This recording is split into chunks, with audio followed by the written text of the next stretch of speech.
Painted Painless Learning. નમસ્કાર વિદ્યાર્થી મિત્રો, સ્વાગત કરું છું પેઇન્ટેડમાં. વિદ્યાર્થી મિત્રો, ગઈકાલનો લેક્ચર એમાં એક ભૂલ થઈ ગઈ હતી કે મેંગોઝમાં ES આવે, મેં ખાલી S લગાડ્યું હતું, જે ભૂલ સુધારી લેવા વિનંતી. અને હજુ સુધી જો તમે ગઈકાલનો વિડીયો નહીં જોયો હોય તો તમને ભૂલ ક્યાંથી ખબર પડશે?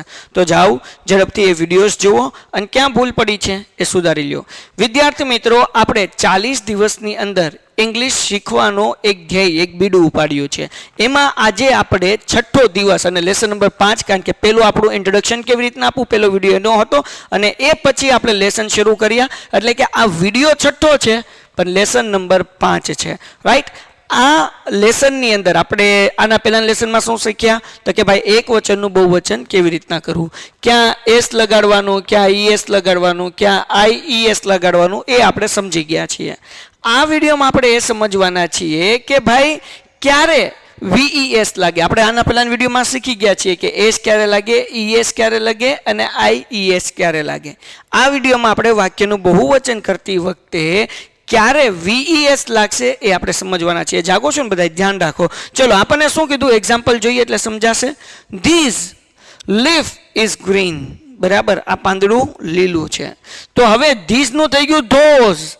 લીવ્સ, અહીંયા જુઓ, અહીંયા લીફ હતું LEAF. હવે જ્યારે આનું બહુવચન કરવા જઈએ અને પાછળ શું છે? F છે. ક્યારે F નીકળી જશે LEA, F ની જગ્યાએ આવી જશે VES. એટલે કે જ્યારે કોઈ પણ શબ્દની પાછળ F હોય કે FE હોય ત્યારે એ નીકળી જશે અને VES લાગી જશે. These leaf is green. એનું શું થઈ જશે? Those leaves are green. સમજાણું કે નહીં? પેલા પાંદડા લીલા છે, પાંદડાઓ લીલા છે. પછી these shelf is small. આ ભરાઈ નાની છે. તો અહીંયા શું થઈ જશે? Those shelves are big. અહીંયા જો, અહીંયા સ્પેલિંગમાં તે SHELF હતું, તો અહીંયા શું થઈ જશે? SHEL. F નીકળી જશે, એની જગ્યાએ શું લાગી જશે? VES. તમે અહીંયા જોઈ શકો છો, VES. આલો ક્લિયર થઈ ગયું? એટલે અહીંયા તે પાછળ પૂછડામાં F હતો એટલે F નીકળી ગયું. એના પછી જોઈએ આપણે ધીસ thief is thing. આ thief એટલે ચોર, thing એટલે પાતળો. આ ચોર પાતળો છે. હવે એનું બહુવચન those thieves are fat. બરાબર ને? પેલા ચોરો જાડા છે. બરાબર, જાડા એટલે કે તગડા છે એવું કહી શકાય. તો આમાંય તમે જુઓ, F ની બદલે શું લાગી ગયું? VES લાગી ગયું. બરાબર, આગળ વ્યા જઈએ. This calf is red. એટલે કે વાછડું, આ વાછડું લાલ છે. તો હવે અહીંયા શું થઈ જશે? Those calves are white. Hello clear થઈ ગયું? એના પછી અહીંયા પણ F નીકળી ગયું અને EVS લાગી ગયું. પછી આપણે જોઈએ ધીસ knife. હવે આ છે ને નાઇફ વચાય, ક આગળ કે છે પણ કનાઇફ ન વચાય. શું વચાય? નાઇફ વચાય, એટલે કે છરી. ધીસ એટલે આ નાઇફ એટલે છરી ઇઝ ઓલ્ડ. આ છરી જૂની છે. Those knives are new. Hello clear થઈ ગયું? આગળ વ્યા જઈએ. તમને બધાને ખબર પડી ગઈ કે જ્યારે પૂછડામાં F હોય કે FE હોય. અહીંયા FE હતું નાઇફમાં, પણ FE નીકળી ગયું અને શું આવી ગયું? VES આવી ગયું. ડન થઈ ગયું? આગળ વ્યા જઈએ. એટલે કે જ્યારે F હોય કે FE હોય ત્યારે નીકળીને શું થઈ જાય? VES પાછળ લાગી જાય. V થાય અને પાછળ ES લાગે.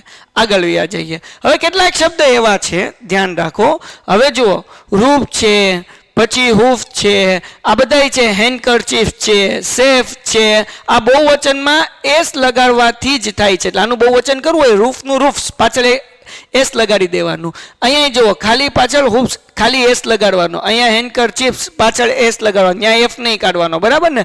કેમ નહીં કાઢવાનું? તો તમે અહીંયા જોઈ શકો છો, F ની આગળ સ્વર છે, F ની આગળ સ્વર છે, અહીંયા F ની આગળ સ્વર છે. એટલે જ્યારે F ની આગળ સ્વર હોય ત્યારે ખાલી S લગાડવાનો. ન હોય એટલે કે વ્યંજન હોય ત્યારે F કાઢીને ઓલા પણ કેમ આપણે શું કહેવાય કે કર્યું હતું ગઈકાલે કે ભાઈ આપણે IES લગાડતા હતા, એના બદલે અહીંયા VES લગાડવાનું. ડન? ઓકે, આગળ વ્યા જઈએ. હવે જુઓ, હવે કેટલાક શબ્દ જ આખા બદલાઈ જાય, સ્પેલિંગમાં ફેરફાર થાય. દાખલા તરીકે એક માણસ છે તો મેન કહેવાય, મેનનો સ્પેલિંગ MAN. પણ બહુવચન છે ક્યારે થાય? Main, MEN. એની બદલે E થઈ જાય, એ બહુવચન થઈ ગયું, પુરુષો. પછી એવી રીતના વુમન. બરાબર, તો અહીંયા હું વુમેન થઈ જાય. બરાબર ને? વુમેન અથવા તો વીમેન પણ તમે બોલી શકો. અહીંયા મન બોલાય, અહીંયા મેન બોલાય. હાલો ક્લિયર થઈ ગયું? આગળ વ્યા જઈએ. અ ફૂટ. તો ફૂટનું શું થઈ જાય? ફીટ થઈ જાય. FOOT ની બદલે FEET. હાલો આગળ વ્યા જઈએ. પછી અહીંયા શું છે ભાઈ? અહીંયા તમે સ્પેલિંગમાં જુઓ, અહીંયા છે GOOSE, બરાબર, એના બદલે શું થઈ ગયું? GEESE. એટલે કે હંસના સ્પેલિંગમાં જ આખું પરિવર્તન આવી ગયું. પછી એક દાંત હોય તો એને કહેવાય ટૂથ, અને ઘણા બધા આપણા 32 દાંતો છે તો એને કહેવાય તીથ. એટલે આપણે કહીએ કે ભાઈ તમારા તીથ બતાવો. તીથ એટલે 32 દાંતો, બરાબર ને. એક દાંત હોય તો કહેવાય ટૂથ. એના પછી માઉસ, એનો સ્પેલિંગ MOUSE. પણ જ્યારે તમે એના બહુવચન કરો ત્યારે થઈ જાય માઇસ, MICE, બરાબર ને. હાલો આગળ વ્યા જઈએ. પછી બળદને એનોક્સ કહેવાય, પણ અહીંયા શું થઈ જાય? ઓક્સન થઈ જાય. હાલો ક્લિયર. પછી ચાઇલ્ડ, એક બાળક હોય તો, પણ ઘણા બધા બાળકો હોય તો ચિલ્ડ્રન, બરાબર. એટલે આ સ્પેલિંગની અંદર જ તે પરિવર્તન આપણને જોવા મળે છે. આપણે યાદ રાખવાનું છે. હાલો હવે આપણે શું કરવાનું છે? નીચેના વાક્યનું બહુવચનમાં આપણે ફેરવવાનું છે. ચલો હવે આપણે બહુવચનનું એક વચનનું બહુવચન કરીએ છીએ, બરાબર ને. ચલો તમે પણ જાતે પોઝ કરીને વિચારજો અને પછી જોજો, જેથી કરીને તમને આઈડિયાઝ આવે. હવે આમાં શું છે? This is a green leaf, બરાબર ને. આ કેવું પાંદડું છે? લાલ પાંદડું છે. આનું બહુવચન શું થાય? તો આનું બહુવચન થશે ધીઝ આર, શું કરશું આપણે? ગ્રીન લીફ, એફ નીકળી જશે, LEAVES, લીવ્સ. હાલો ક્લિયર થઈ ગયું? ડન. તો આવી રીતે આપણે આનું બહુવચન કરી શકીએ. એના પછીનું વાક્ય જોઈએ. That woman is a nurse. પેલી સ્ત્રી પરિચારિકા છે, એટલે પેલી સ્ત્રી નર્સ છે. પણ હવે અહીંયા જ્યારે બહુવચન કરશું ત્યારે ધેટનું થઈ જશે ધોઝ. Those, THOSE, those. વુમનના સ્પેલિંગની અંદર એ નીકળીને એન થઈ જશે. વુમનના સ્પેલિંગમાં શું પરિવર્તન આવશે? તમે અહીંયા જોઈ શકો છો. વુમનના સ્પેલિંગમાં અહીંયા એ છે, એ નીકળીને ઈ થઈ જશે. વુમેન આર નર્સિસ, પાછળ એસ લાગશે. હાલો ક્લિયર થઈ ગયું. પછી શું છે ભાઈ? He is a thief. આ ચોર છે. તો આ ચોર છે, તો આનું શું થાય છે? તેઓ, બરાબર ને. તેઓ ચોરો છે, એટલે ધે આર, બરાબર, ચોરો, બરાબર ને. They are. હવે થીફ નું થઈ જશે થીવ્સ, THIE. એફ નીકળી જશે અને પાછળ લાગી જશે VES. આ વી હરખો કરું, VES. ક્લિયર થઈ ગયું? They are thieves. This child is good. આ છોકરો ડાયો છે. આનું બહુવચન કરવાનું છે. ધીસનું ધીસ થશે, ધીસનું થશે this children, REN, children are good. ખ્યાલ આવી ગયો? ચાઇલ્ડનું થઈ ગયું ચિલ્ડ્રન. એના પછી ધેટ ઓક્સ ઇઝ ઓલ. તો ધેટનું થઈ જશે, શું થઈ જશે? દૂરની વાત થઈ ને. પેલો બળદ, ગઢો છે, બરાબર. તો આપણે શું કરશું? ધોઝ ઓક્સન, EN લાગશે, આર ઓલ્ડ. ક્લિયર થઈ ગયું? સમજાણું? Those oxen are old. Done. તો આપણે એક વાક્યમાંથી બહુવચનમાં ફેરવ્યા, બરાબર. એક વચનમાંથી, એક વાક્યમાંથી નહીં ભાઈ, એક વચનમાંથી બહુવચનમાં ફેરવ્યા. એના પછી નીચે આપેલા વાક્યને એક વચનમાં ફેરવો. બહુવચન આપ્યા છે, એક વચનમાં ફેરવવાનું છે. These men are rich.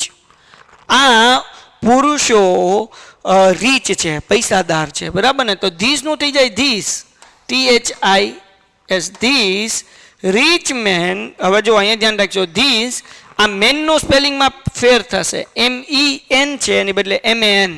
This man is rich, RICH. ખ્યાલ આવી ગયો? મેનનો સ્પેલિંગમાં ફરક પડી ગયો, ઈની બદલે એ આવી ગયો. My teeth are bad. My teeth એટલે કે મારા દાંતો ખરાબ છે, બરાબર ને. બેડ એટલે ખરાબ છે. તો માયનું એક વચન કરશો તો એ તો માય જ રહેવાનું, માય. ટીથનું થઈ જશે tooth. My tooth is bed. મારો દાંત ખરાબ છે. આમાં તું મારા દાંતો ખરાબ છે, આમાં મારો દાંત ખરાબ છે. We are your friends. We are your friends. We નું બહુવચનનું એક વચન કરીએ તો આઈ ની સાથે આવે એમ. I am your friend, FRIEND, friend. I am your friend. હાલો ક્લિયર થઈ ગયું? ડન થઈ ગયું? તો ફ્રેન્ડ્સમાંથી એસ નીકળી જશે, અહીંયા પાછળથી એસ નીકળશે. Sheep are animal. તો અહીંયા શીપનું શીપ જ રહે, એનું કાંઈ એક વચન બહુવચન, શીપનું બહુવચન પણ શીપ જ થાય ને એનું એક વચન પણ શીપ જ થાય. તો શીપ ઇઝ એનિમલ, શીપના સ્પેલિંગમાં કોઈ ચેન્જીસ આવશે નહીં. Sheep is animal, animal. હાલો ફરક શું પડશે? તો એનિમલ્સ છે એસ નીકળી જશે, ખાલી આવશે એનિમલ. બરાબર. એના પછી શું લખ્યું છે ભાઈ? એના પછી your knives are on that table, તમારી છરીઓ પેલા ટેબલ ઉપર છે. તો હવે યોરની યોર જ રહેશે, યોર. અહીંયા જે નાઇવ્સ છે એના બદલે થઈ જશે knife, knife, knife is on that table, on that table. Done થઈ ગયું? ક્લિયર થઈ ગયું? ખ્યાલ આવી ગયો? તો આવી રીતે આપણે આ વાક્યનું એક વચનમાંથી બહુવચન અને બહુવચનમાંથી એક વચન કરવાનું છે. હવે કેટલાક વાક્ય જોવાના છીએ. આ વાક્ય જેને 16 વાક્ય છે ટોટલ, જેને 16 વાક્ય અને આ નવા શબ્દ જે અત્યાર સુધી આવ્યા નથી અહીંયા છે તે તમે જોઈ શકશો. આ 16 વાક્ય જેને આવડી ગયા એનો મતલબ એવો થાય કે આ વ્યક્તિઓને આ 5 લેસન સમજાઈ ગયા છે અને આ 5 લેસનની તમે ટેસ્ટ આપી શકો છો અહીંયા જ, અને તમારું ઇંગ્લિશ કેટલું ઇમ્પ્રૂવ થયું એ જોઈ શકો છો. આ ટેબલ 4 ફૂટ લાંબુ છે, આ table. So this table, this table 4 ફૂટ લાંબુ છે. This table is 4 feet, FEET, feet લાંબુ છે, long, LONG, long. હાલો ક્લિયર થઈ ગયું? ડન? ક્લિયર? જો મેં કાંઈ નથી કર્યું. શું કર્યું ભાઈ? આ ટેબલ, સો ધીસ ટેબલ 4 ફૂટ લાંબુ છે, ઇઝ 4 feet long. સિમ્પલ. હવે વિદ્યાર્થી મિત્રો આપણે બીજું વાક્ય જોઈએ. તમારા દાંત સફેદ છે. તો તમારાને કહેવાય યોર, દાંતને કહેવાય તીથ, સફેદ છે. યોર તીથ. બરાબર ને? હવે તીથનો સ્પેલિંગ ન આવડતો હોય તો પાકો કરવો પડે. બરાબર? તો પાકો કરી નાખજો જે નથી આવડતું એને.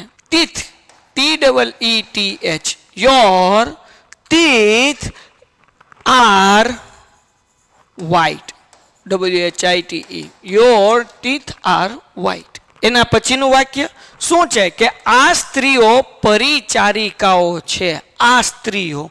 સો અહીંયા થઈ જશે બહુવચન છે એટલે these women, MEN આવશે કારણ કે ઘણી બધી વુમેનની વાત થઈ છે. these women are nurse. પણ હવે અહીંયા પાછળ લાગશે એસ કારણ કે એનું બહુવચન થાય એટલે nurses. These women are nurses. હવે ચોથું વાક્ય, 4 પુરુષો પેલા ખેતરમાં છે. 4 પુરુષો એટલે કે 4 men આર ઇન પેલા ખેતરમાં છે એટલે ડેટ. ફિલ્ડનો સ્પેલિંગ શું થશે? FIELD.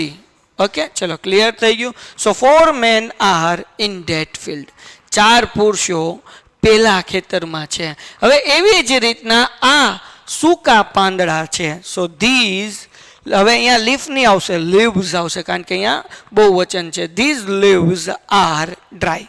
ક્લિયર થઈ ગયું? તો આવી રીતના બધા વાક્યનું તમારે ઇંગ્લિશ કરવાનો પ્રયત્ન કરવાનો છે અને એ કર્યા પછી તમને અહીંયા જવાબવાળી PDF પણ મળી જશે જેની સાથે તમે તમારા જવાબ કન્ફર્મ જે છે એ કરી શકશો કે શું સાચું શું ખોટું છે, ક્યાં ચેન્જીસ છે. તો આનું ઇંગ્લિશ કરવાનું છે. બરાબર ને? 2 ચોરો પેલા છાપરા ઉપર છે.